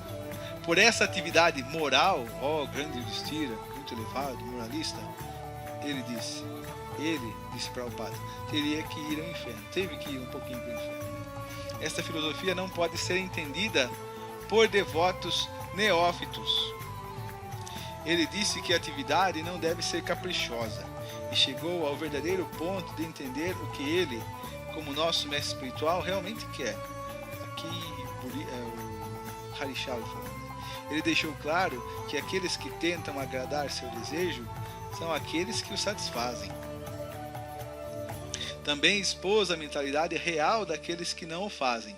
Se alguém faz o que Krishna quer, está acima do material.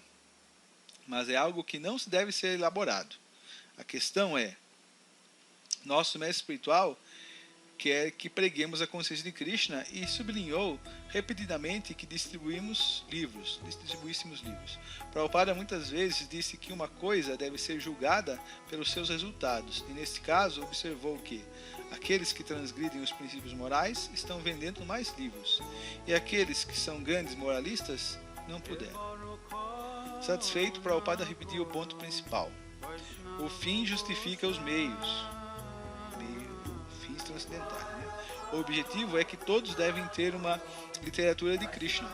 Não importa qual os meios. A levar nossa literatura consciente de Krishna justifica tudo. Isso é o começo. Esta questão sobre se Siddha Swarupananda Maharaj e seu grupo estão realmente fazendo o que Srila Prabhupada quer, tem sido um ponto de confusão considerável, especialmente aqui em Havaí, onde ele tem a sua sede. Um devoto que tinha ido seguir Siddha, devoto jovem, já retornou ao templo para a visita de Prabhupada, ou seja, foi lá buscar Prabhupada. Guru Kripa Maharaj sugeriu que o conflito surgiu por causa de uma diferença de opinião sobre como espalhar a consciência de Krishna. Prabhupada respondeu que não existe uma fórmula, senão segui-lo em seguida para sugerir como corrigir. O ponto é trabalhar cooperativamente. O devoto que estava visitando ofereceu uma visão mais positiva do que a minha, para não lutar, mas para ver como Srila Prabhupada iria responder às suas próprias reivindicações, no sentido de que eles estão fazendo bem. Há muitos devotos que seguem os princípios, mas não estão completamente raspados, ou seja, com a cabeça raspada, e ainda usam roupas carnes. Eles são limpos, eles são devotos e atraem muitas pessoas na região, porque eles podem se relacionar com eles não estão reduzindo o padrão? Deve ser assim, concordou Prabhupada, mas quando eles começam, eles devem fazer a barba, eles devem estar no padrão, eles estão vindo para o Kirtan. Até agora está tudo bem, mas quando eles estão presentes a serem iniciados, devem seguir as regras e regulamentos dadas pelo mestre espiritual. Caso contrário, eles não devem ser iniciados. É algo simples. Para continuar cantando, tomando praçada, não temos nenhuma objeção. Você tem que se submeter, enfatizou Prabhupada. Você não pode permanecer independente. Essa é a primeira condição. Shishya significa voluntariamente aceitar as regras oferecidas pelo mestre espiritual. Sim, concordo em cumprir a sua ordem. Em seguida, eles se tornam Shishya. Caso contrário, onde a questão é de Shishya? Cantar, dançar, tomar praçada e ficar. Não há nenhuma objeção. Mas quando eles se tornam um Shishya, então eles não podem manter-se independentes. Ou seja, quando a pessoa é um visitante, ela tem bastante liberdade, mas depois que ela aceitou a iniciação, aí ela se torna um servo, um cão do Prabhupada. Então isso vem do Diário Transcendental do Srila Harishauri Prabhu, do volume 3. Então agora eu peguei alguns pontos do Manifesto Krishna Oeste para a gente poder trabalhar um pouco e ter uma visão oposta, né? Ter uma visão que contribua, né? Que possa não chocar, mas que possa rivalizar, que possa dar uma visão contrária, né? Vamos ver. Então a ligação é, mas essas facilidades não vão atrair mais pessoas, ou seja, se a gente colocar um monte de cadeira no centro cultural, se a gente vier de calça jeans, camiseta, se a gente oferecer lasanha e pizza, então essas facilidades não vão atrair mais pessoas, ou seja, não vão vir mais público em grande número, ou seja, não é a individualização que afasta as pessoas. Vamos ver o que Krishna fala na Bhagavad Gita. A minha garganta já está dando sinais de cansaço. Então, esses versos são os versos 15 e 16 do capítulo 17 do Bhagavad Gita. Krishna está falando sobre as características daqueles que se rendem a ele e as características daqueles que não se rendem a ele. Os dos Kritnahas, que não se rendem, e os Sukritnahas, os piedosos que se rendem. Os descrentes, que são grosseiramente tolos, que são os mais baixos na humanidade, cujo conhecimento é roubado pela ilusão, que compartilham da natureza teísta dos demônios, não se rendem a mim. Ou seja, Krishna está declarando que vai existir uma classe de pessoas que, devido à sua natureza, não tem nada a ver com a alma, mas devido à sua natureza, suas coberturas, devido aos seus atos ímpios do passado, elas não vão se render a Krishna. Ou melhor, entre os Bharatas, 4 classes de homens impiedosos, ou seja, devido às suas contribuições para o bem, devido à sua busca, à sua ansiedade, à sua sede por conhecer a Deus, 4 classes de homens piedosos passam a me prestar serviço devocional: o aflito, o que deseja riquezas, o inquisitivo e o que busca conhecer o absoluto. Então, de acordo com Krishna, o mundo material é te dvandva moha nirmitana, ele é dual. E essa dualidade, um dos ícones dessa dualidade é o bem e o mal. Os suras, os asuras, os ateístas e os teístas, os piedosos e os ímpios. A natureza dos ímpios é rejeitar a consciência de Krishna. Eles vão se refugiar em qualquer ismo, né? Socialismo, capitalismo, alcoolismo. Já os piedosos, os Sukritnahas, eles sempre vão buscar Deus.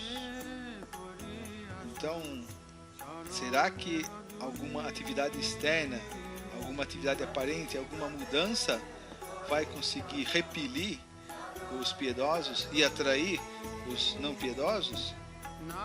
Será que existe alguma fórmula material para atrair os piedosos? Aqui Krishna está dizendo que não. Então eu ofereço uma analogia para a gente poder entender isso, né? A mesma coisa que o suco de uva dentro de uma garrafa de vinho. Então o bêbado, ele é apegado a beber vinho, né? A beber bebida alcoólica. Porém o suco de uva é superior à bebida alcoólica, é saudável, faz o bem, né? Então alguém pode pensar, então eu vou colocar suco de uva numa garrafa de vinho. E aí o bêbado, ele vai tomar e vai se beneficiar. O que vai acontecer quando esse bêbado beber o suco de uva dentro da garrafa de vinho? Ele vai cuspir tudo. Você está me enganando. Isso é suco de uva. Blá! Eu quero vinho, eu quero beber vinho. Da mesma forma, se a gente oferecer um processo de religião, um processo teísta de busca de Deus, mas a gente vestir esse processo com roupas, com vestes, com ornamentos da cultura atual, será que isso vai atrair as pessoas? E quando eles perceberem, isso é devoção a Deus, tem que seguir austeridade, tem que seguir regras, regulações, não quero isso, quero desfrute dos sentidos, quero gozo dos sentidos. Será que os ateístas vão se atrair por um processo teísta, por mais que você mascare ele, por mais que você torne fácil, entre aspas, né, ou torne fácil e acessível? Senão isso já teria acontecido, gente, por favor.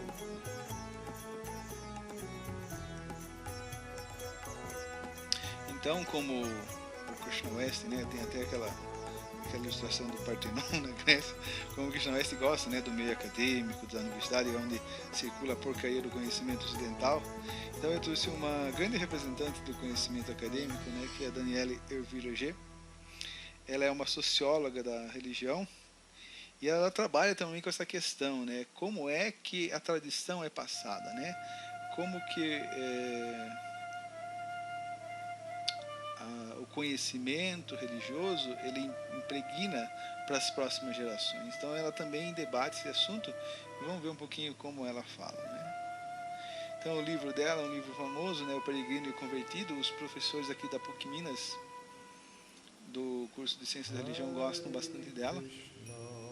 Então ela fala, né, que a crise na transmissão das identidades religiosas de uma geração a outra, de um modo geral, a transmissão regular das instituições e dos valores de uma geração a outra, é para toda a sociedade a sua condição de sobrevivência no tempo. Então ela fala que para uma religião permanecer, para uma religião continuar, esses valores da religião eles têm que ser passados de uma geração para outra para outra. Será que nós temos algum sistema que favorece isso? Ou precisa ser inventado alguma coisa nova? Será que nós já temos o Parampará? Ou algo novo precisa ser criado? Então a Danielle Ervil-Leger continua. Não é por serem idealmente sociedades racionais, que é a característica da modernidade, né? Fica todo mundo acerebrado, intelectual, racional, que as sociedades modernas são tão arreligiosas, aversas à religião. É porque são sociedades amnésicas, ou seja, a memória ela é muito curta. Por que a nossa memória é tão curta hoje em dia? Por causa desse processo de aceleração. Tudo acelerado, tudo é rápido, tudo é para ontem. Fast food, a televisão, tudo é acelerado. Então isso não deixa algo se sedimentar na memória, não deixa a gente ter memória suficiente de algo. É muita informação, muita informação, muita informação. Então ela chama isso de sociedades amnésicas, nas quais a crescente impotência para manter viva a memória coletiva portadora do sentido para o presente e orientação para o futuro representa uma fundamental carência. Então isso é falho, né? O processo para manter a memória coletiva sedimentada, aquilo que vai fornecer o sentido, a reificação e a orientação, a guia o norte para o futuro, isso é bastante colapsado, é bastante eclipsado nos dias atuais. Então ela vai tentar levantar uma hipótese para reestruturar ou melhorar essa condição, né? Mas pode-se pensar que a crise da figura do praticante, nós praticantes de religião, afeta de diferentes maneiras o conjunto das confissões religiosas. Além do catolicismo, a figura do praticante está, na verdade, associada à existência de identidades religiosas fortemente constituídas, que definem grupos de crentes socialmente identificados como comunidades. O que são essas comunidades? O que caracteriza essas comunidades religiosas? Ela representa o conjunto das marcas sociais e simbólicas, os aspectos externos, né, os aspectos aparentes, que definem as fronteiras do grupo, ou seja, o que dá marca, aquilo que dá identidade para um grupo e permitem distinguir aqueles que são daqueles que não são. Gera o sentimento de pertença. Eu sou desse grupo. Cada tradição constrói a figura do praticante que ele é própria e que a identifica em relação às outras religiões. Então essa eu acho uma das reflexões pertinentes em relação a todo esse movimento, né? Então nós, como grupos religiosos, nós temos uma identidade, aquilo que nos marca, né? Então Prabhupada falava do médico. O que caracteriza o médico? O que caracteriza no médico é a roupa branca, né? O estetoscópio.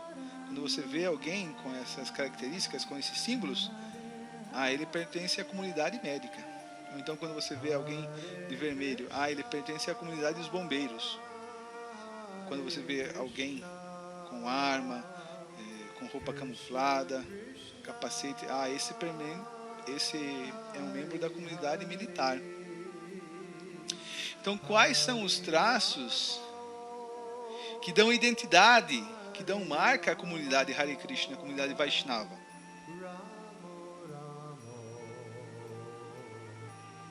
Será que essas marcas, esses símbolos, não dão identidade para nós? Tudo bem, é uma identidade externa, mas perante a sociedade, perante o coletivo, perante os outros, a gente tem um sentimento de pertença, de identidade, eu sou desse grupo, e os outros nos identificam com esse grupo, né? Como o Prabhupada fala na Nectar Devoção, quando alguém vê uma pessoa de Kanti, Contas, Sika, esse é um Hare Krishna. Agora, se em tão pouco tempo a gente dilui, a gente simplesmente abandona essas marcas para se parecer com um membro da sociedade comum, para onde vai a nossa identidade? Quem nós somos externamente, perante nós e perante a sociedade, como Sociedade Internacional para a Consciência de Krishna? Outro ponto fundamental: se nós não criamos uma identidade sólida, como nós vamos conduzir, como nós vamos levar essa marca identitária para as próximas gerações? Como é que as próximas gerações vão absorver alguma identidade, se ela é toda hora, se ela está se modificando em nome de pregação, em nome de atrair outras pessoas, que é uma falácia?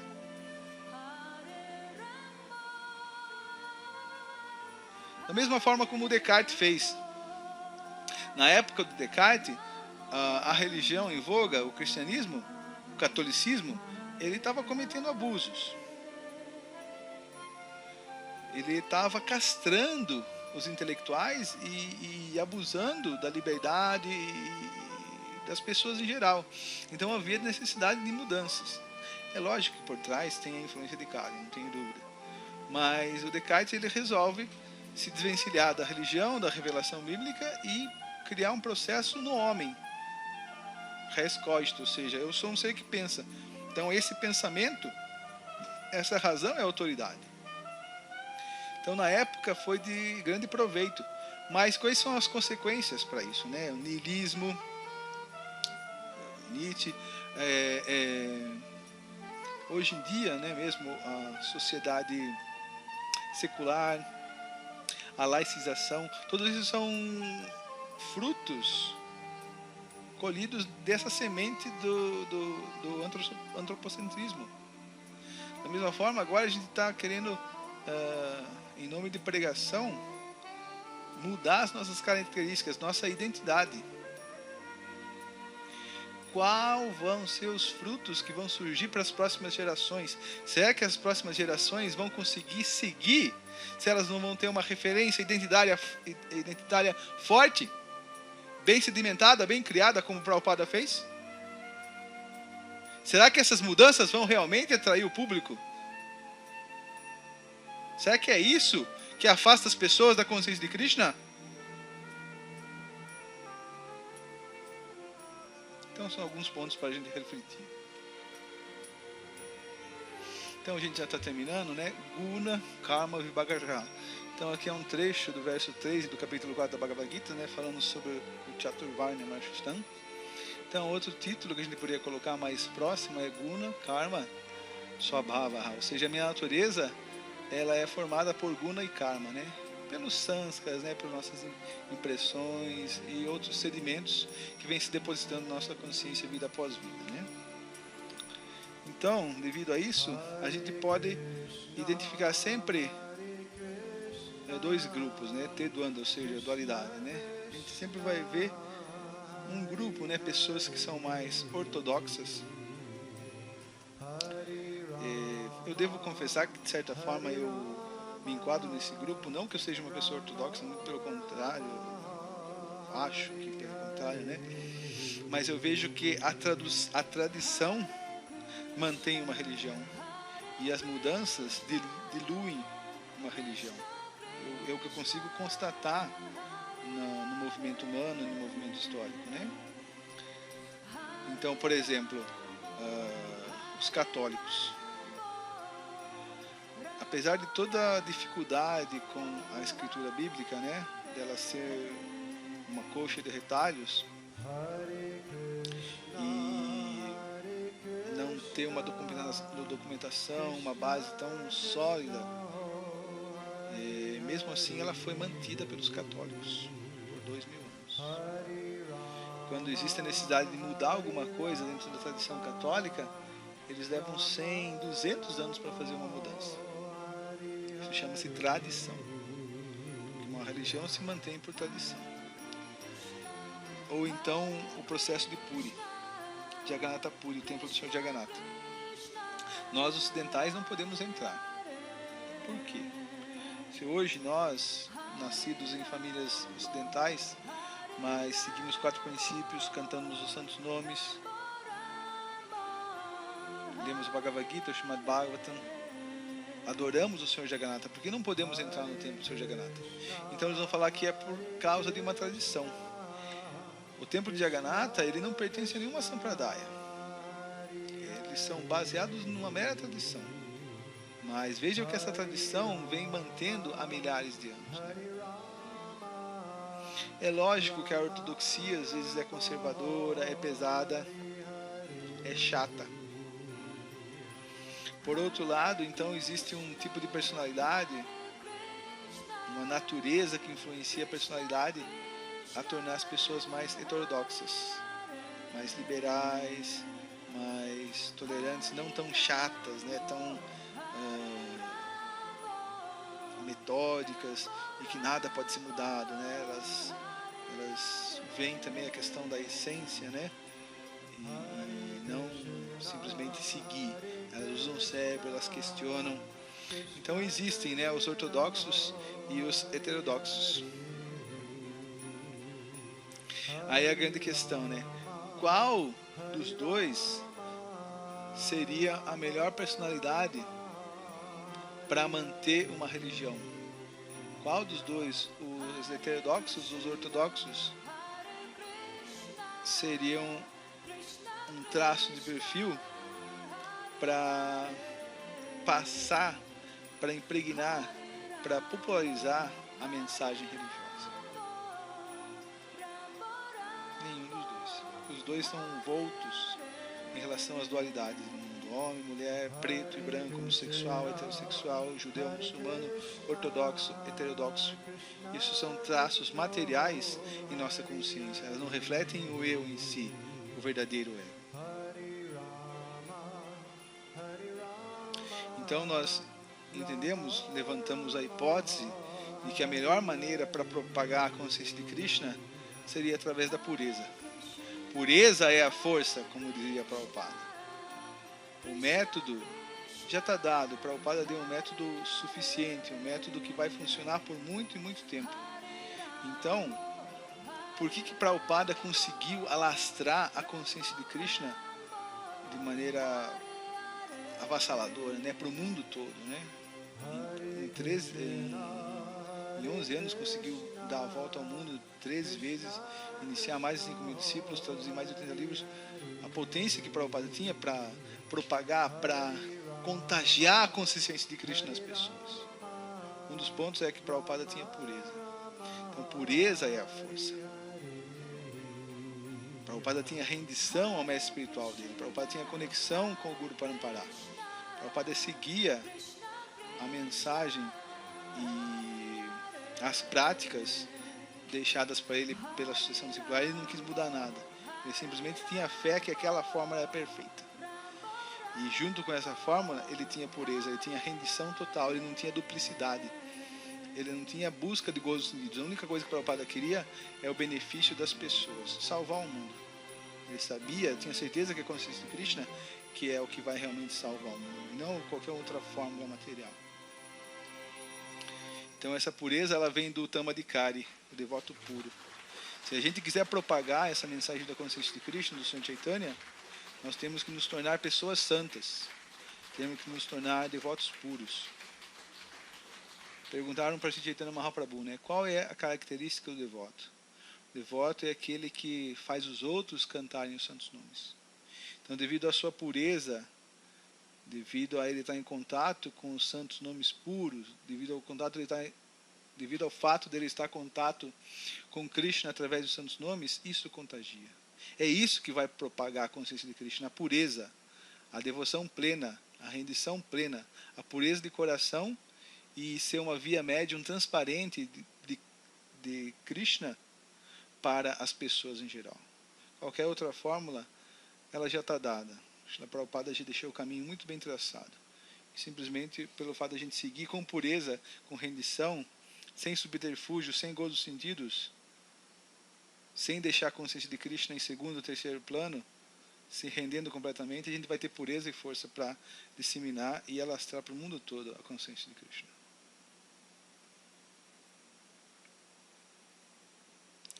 Então, por último, eu vou deixar uma reflexão aqui, famosa. Shrutakirti, que foi um dos secretários, um dos servos de Srila Prabhupada na década de 70. Shrutakirti, enquanto se posicionava para massagear o flanco de Prabhupada, perguntou: Prabhupada, como podemos diferenciar entre fazer um ajuste e mudar um princípio? Prabhupada cerrou seus olhos e Shrutakirti continuou a massagear. Após alguns momentos, Prabhupada abriu seus olhos e disse: isto requer alguma inteligência.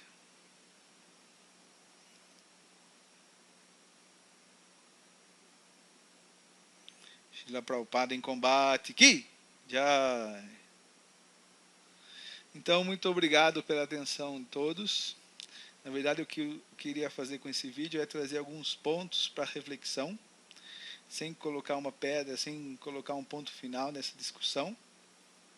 Mesmo porque toda forma de pregação, toda forma de tentar espalhar a consciência de Krishna é muito bem válida, e o fato de Hridayananda Maharaj ser um grande devoto de Krishna, ser um grande transcendentalista. Eu não tenho nível algum para falar, para criticar Hridayananda Maharaj, mesmo porque o objetivo dessas nossas reflexões aqui levantadas não foram criticar Hridayananda Maharaj, que está acima de qualquer crítica, né? Uma pessoa impoluta, mas refletir sobre os argumentos. Não destrua a pessoa é uma alma espiritual, serva eterna de Krishna, mas os argumentos eles podem ser discutidos, debatidos e dialogados de forma civilizada, tá bom? Então, muito obrigado pela atenção a todos. Por favor, se inscrevam no canal, dê um joinha, dê um like, para a gente possa espalhar esse conhecimento para o mundo todo. Hare Krishna e tchau!